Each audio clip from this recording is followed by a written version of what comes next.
अगर अभी तक आपने हमारा चैनल सब्सक्राइब नहीं किया तो अभी सब्सक्राइब करें, बेल आइकन को प्रेस करके लेटेस्ट वीडियो के बारे में अपडेट जानें। सब्सक्राइब करें, हम आपको लेकर चलेंगे आपकी फेवरेट वीडियो की तरफ।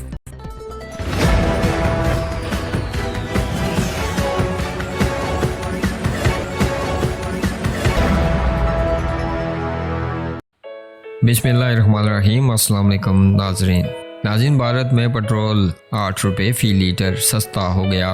खुदा जाने हमारे दुश्मन हमसाया मुल्क भारत को हमसे इतनी दुश्मनी क्यों है।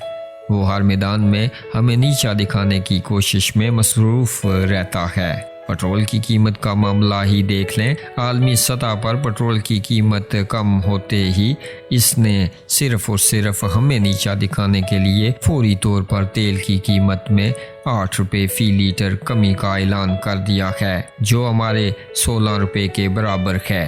मगर नाजरीन, हमारे वज़रा वगैरह हमें इस कमी से इस्तिफ़ादा के लिए कम अज़ कम 2 माह तक का इंतज़ार करने का मसला सुनाकर सूली पर टांगे। यहाँ तो पल की खबर नहीं होती 2 माह का इंतज़ार कौन करेगा।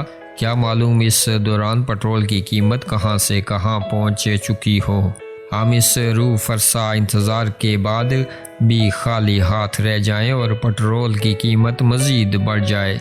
हुकूमत वही अच्छी होती है जो बरवक़्त आलमी सतह पर कीमतों में कमी का फ़ायदा भी अवाम तक पहुँचाए, क्योंकि जब कीमत बढ़ती है तो हमारी हुकूमत फ़ियल फ़ौर पेट्रोलियम मंसूबात की कीमत में ठीक ठाक इजाफा कर देती है। फिर अब क्या हुआ कि आलमी सतह पर तेल की कीमत में कमी पर अवाम को इस कमी के समरात से महरूम रखा जा रहा है।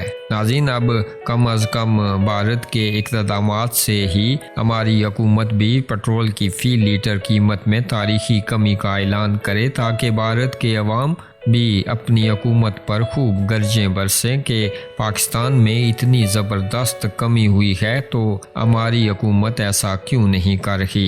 इस तरह हम भारत में हालात ख़राब करके पहले कीमत में कमी लाने का बदला ले सकते हैं। नाज़रीन, आप भी अपनी ख्यालात का इजहार इस वीडियो के हवाले से नीचे कमेंट बॉक्स में ज़रूर कीजिएगा। इसी के साथ अपने मेज़बान को भी दीजिएगा इजाज़त। अल्लाह हाफ़िज़।